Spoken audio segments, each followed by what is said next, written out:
Estamos con el Padre Carlos Rosel de Almeida, párroco de Nuestro Señor de la Divina Misericordia de Surco y doctor en Sagrada Teología por la Universidad de Navarra de España, con su tesis de Escatología Ortodoxa. Hoy vamos a hablar sobre el libro de Daniel del Antiguo Testamento.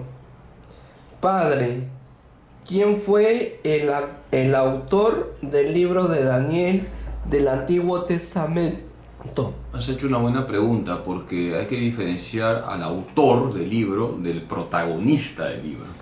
El protagonista del libro es Daniel, pero el autor de este libro vivió en una época concreta que fue la persecución de Antíoco Epifanes IV, que tenemos que ubicar hacia el año 167 a.C. Por lo tanto, el autor está en la etapa del helenismo, en cambio el protagonista hay que ubicarlo más bien en la etapa del exilio. ¿Y por qué se habla de protagonista y por qué se habla de autor? ¿Y cuál es la diferencia? El autor es el que escribió el libro, que lo tenemos que ubicar en la etapa del helenismo, y el protagonista es el personaje que aparece en los relatos. Por ejemplo, estamos hablando de Daniel, ¿no? Daniel es el protagonista, pero el escritor no fue Daniel, ha sido otra persona. ¿Quién fue? No conocemos el nombre, pero sabemos... Anónimo. Sí, un anónimo, pero sí podemos datarlo que estuvo en la etapa del helenismo. Ya. ¿Qué significa Daniel? Daniel viene de Danigel y significa Dios es mi juez o Dios me juzga. Qué bonito nombre, ¿no? Daniel, Dios es mi juez. Ya. ¿Cuál es el contexto histórico del profeta Daniel? Estamos hablando de la etapa de lo que significa el exilio, sobre todo ya en los últimos años del Imperio Babilonio, cuando están por caer a manos de los reyes persas. Podemos decir en síntesis que nos encontramos con los últimos años del Imperio Babilónico y los primeros años del Imperio Persa. No te olvides que los judíos van a estar dominados por los babilonios y luego por los persas. ¿Cuál es el género del libro de Daniel? Mira, Freddy, estamos con los libros proféticos, pero este es un libro que tiene muchos pasajes apocalípticos. Es un género apocalíptico, aunque está dentro de los libros proféticos, porque es un género que usa imágenes, que usa visiones para suscitar la esperanza.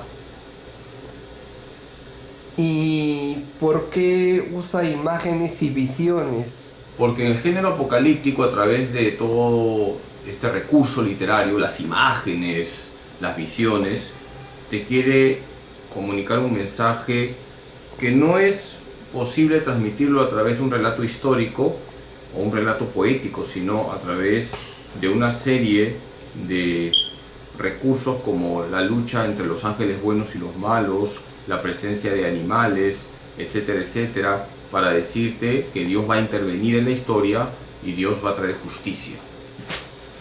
Entonces, se puede decir de que el libro de Daniel es una creación literaria o es El libro de Daniel... una crónica histórica de lo que pasó en la realidad.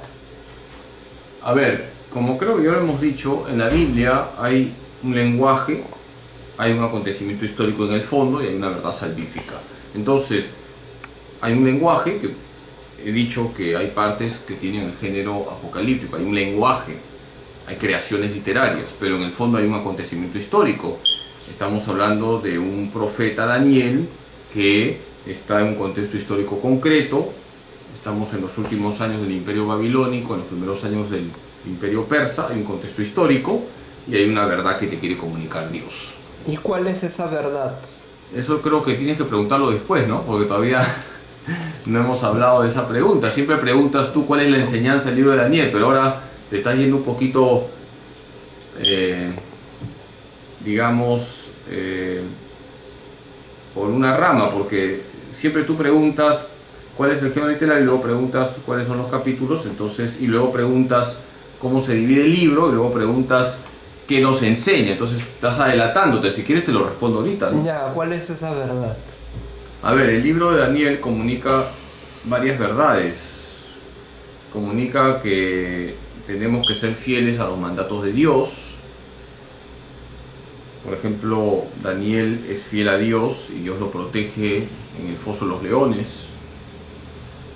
Se nos habla que Dios ofrece la salvación, Dios protege a los justos. Por ejemplo, está el pasaje de los jóvenes en el horno ardiente.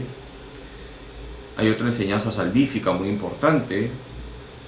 El poder de Dios está por encima de los poderes humanos, por eso se habla de esa imagen de la estatua que al final termina viniéndose abajo. Esa estatua representa a los poderosos de entonces. Una verdad también que comunica el libro de Daniel es que se anuncia la venida del Hijo del Hombre, ese personaje misterioso que viene de lo alto y que recibirá todo poder, todo honor, todo imperio. Y también se habla de la resurrección universal en Daniel 12:2. Ahí están las verdades que comunica el libro de Daniel, que es tu pregunta, y que siempre, bueno, la hacías al final, pero nos hemos adelantado, ¿no? ¿Cómo se divide el libro de Daniel? Bueno, tenemos una primera parte donde se van relatando una serie de acontecimientos del profeta Daniel. Luego tenemos una segunda parte de visiones. Ahí está, por ejemplo, todo lo que significa el anuncio del Hijo del Hombre. Y tenemos un apéndice griego, una parte que fue escrita en griego, donde se habla de la historia de Susana, la casta Susana, y cómo también se remarca la fidelidad de Daniel. ¿De dónde vino ese talento, ese don, esa maestría de Daniel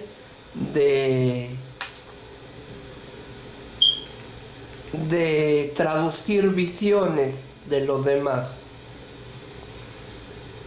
Bueno, a ver, recuerda que estamos viendo los profetas. Los profetas tienen la inspiración para comunicar mensajes de Dios. Entonces, ¿de dónde le viene eso? Al Espíritu Santo. El profeta está iluminado para comunicar un mensaje divino.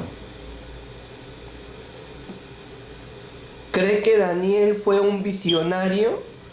Todo profeta siempre es visionario, porque todo profeta recibe lo que decía Santo Tomás de Aquino, lumen propheticum, la luz del profeta, para, contemplando la realidad, comunicar un mensaje divino.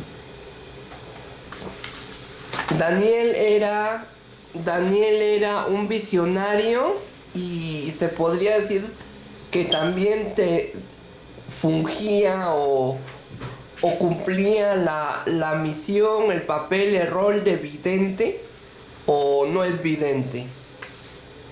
Lo que pasa es que al final los términos, ¿no? Visionario, vidente, profeta, no necesariamente. ¿Cuál es la diferencia? ¿Cuál es la diferencia entre visionario, profeta todo, y ¿no? vidente? El profeta lo engloba todo. El profeta es un hombre elegido por Dios, que habla en nombre de Dios, que tiene visiones, es un visionario.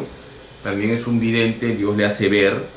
Entonces, dentro de lo que es el profetismo, que es algo más amplio, están las visiones, el visionario, está el vidente que ve.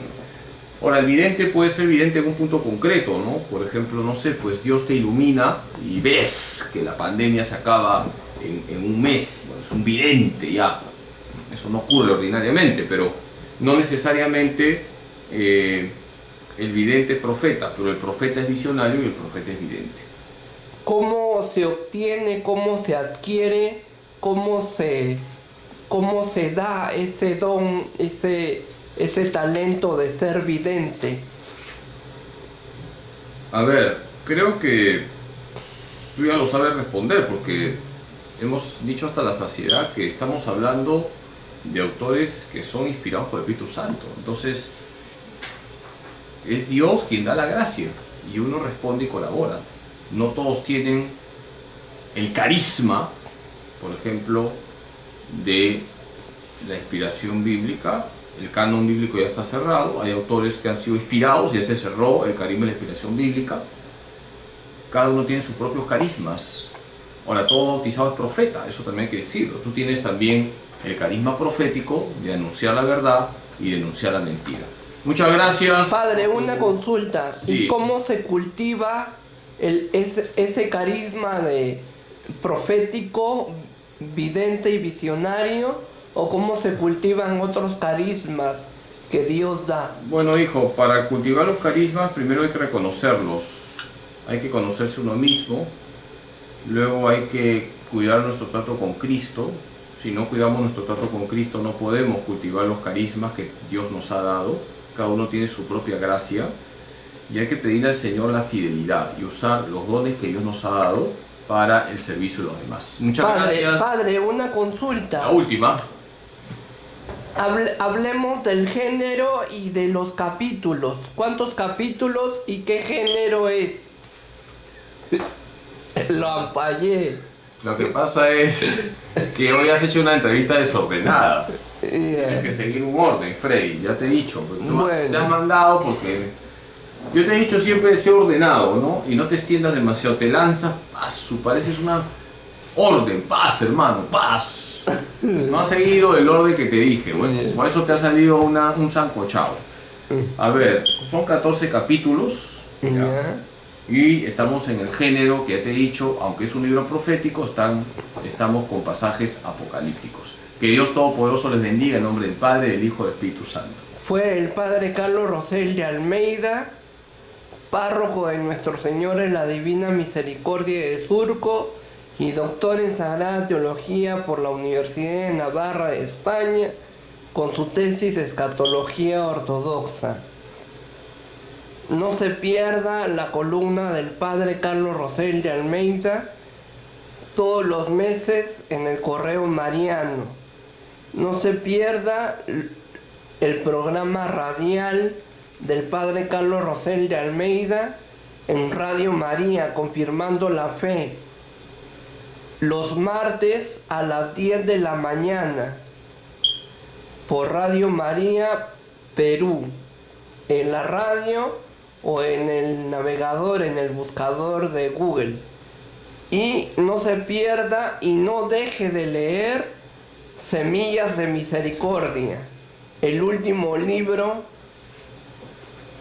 que el Padre Carlos Rosel ha escrito para deleite y para disfrute de todos los feligreses y parroquianos de Amén. Todas las parroquias de Lima, el Perú, América y el mundo. Gracias, Padre. Ánimo.